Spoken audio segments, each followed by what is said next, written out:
அறிவியா ஐயா வந்து இப்போ ஹீலிங் நிறைய பண்ணிகிட்ருக்கீங்க, நிறைய பேரோட நோயை வந்து நீங்கள் குணப்படுத்திருக்கீங்க. இது எப்படி ஆன்மீகத்துக்கு உதவியாகும்?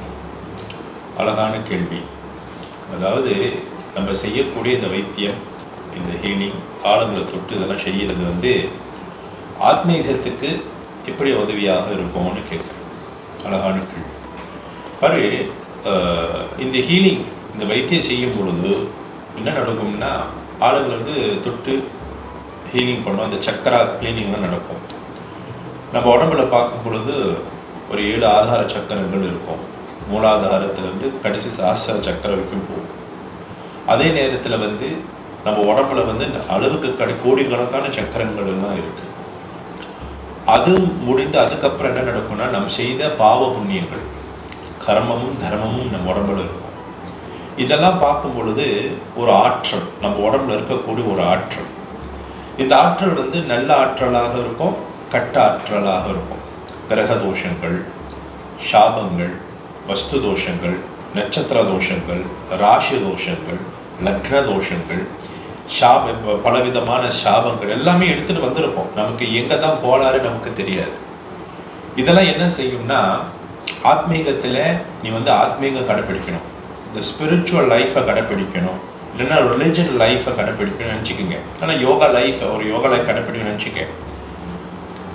இதெல்லாம் வந்து என்ன செய்யும்னா, நிறைய தடங்களை கொடுக்கும். நீ வந்து வளர முடியாது. ரொம்ப இதனால தான் வளராமல் அங்கங்கே மாட்டி முடிச்சிருவாங்க, பாதிலே முடிஞ்சிடும். அதாவது இங்கேருந்து உன்னோட டெஸ்டினேஷனுக்கு நீ போகணும், ஆனால் பாதிலே வந்து போக முடியாமல் ஆயிடும். பணம் பிரச்சனையில் போய் மாட்டிக்குவாங்க, பெண் பிரச்சனையில் போய் மாட்டிக்குவாங்க, நோய் நொடியில் போய் மாட்டிக்குவாங்க.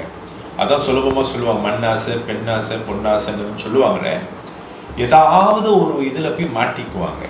சில நேரத்தில் வந்து இந்த ஆற்றல் என்ன தெரியுமா, உடம்புக்கு வந்து அளவுக்கு அதிகமான சீக்குகள் பிடிக்கும். ஏன்னா உடம்புல வந்து அந்த ஆதார சக்கரங்களை வந்து வேண்டாத விஷங்கள் வெளியாகும். நல்ல ஒரு குரு அங்கே இருக்கணும். இப்போதான் எல்லாரும் வந்து இது வந்து பார்த்து செய்கிறாங்களே. அப்போ அந்த விஷம் வரும், அதுவும் நமக்கு நிறைய சீக்குகள், தேவையில்லாத பிரச்சனைகள், தேவையில்லாத சங்கடங்கள், இதெல்லாம் வரும். தொந்தரவுகள் நிறைய வரும்.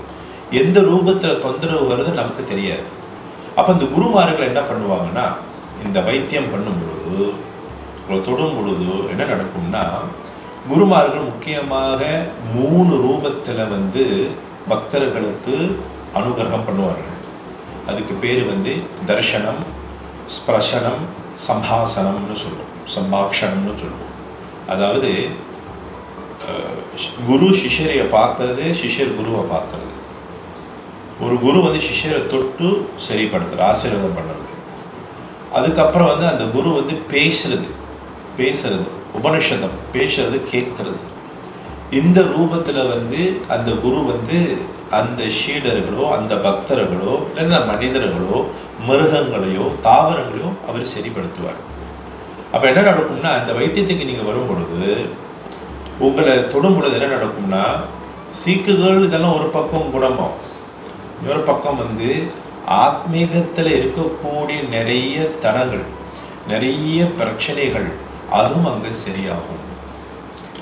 எல்லாமே சுத்தமாகும், சுத்தியாகும். அதனால நீ கேட்குற மாதிரி இது 2 பாகத்திலும் உனக்கு உதவியாக இருக்கும். ஆத்மீகத்தில் ஆழமாக போகணும்னு நினைப்பவர்களுக்கு ஆழமான நிறைய பிரச்சனைகள் நீங்கள் சந்திக்கணும். அதனால் இந்த வைத்திய, இந்த ஹீலிங் இதெல்லாம் வரும் பொழுது உங்களை சரிப்படுத்தி நீங்கள் ஆத்மீகத்தில் வளர்ந்து வளர்ந்து வளர்ந்து போகிறதுக்கு, மோட்சத்துக்கு போகிறதுக்கு இந்த வைத்தியம், இந்த ஹீலிங் ஒரு உறுதுணையாக இருக்கும். அதனால் எல்லாரும் வந்து கலந்து பயன்படணும் தான் எங்களோட குரு பரம்பரைக்கும் உலகத்துக்கு பொதுவாக இருக்கக்கூடிய அந்த இறையாற்றலின் ஆசை அப்படின்னு சொல்லலாம். வாங்க, நிறைய பேருக்கு அந்த வித்தியாசம் தெரிஞ்சிருக்கு. நிச்சயமாக உங்களுக்கும் இந்த வித்தியாசம் தெரியும்.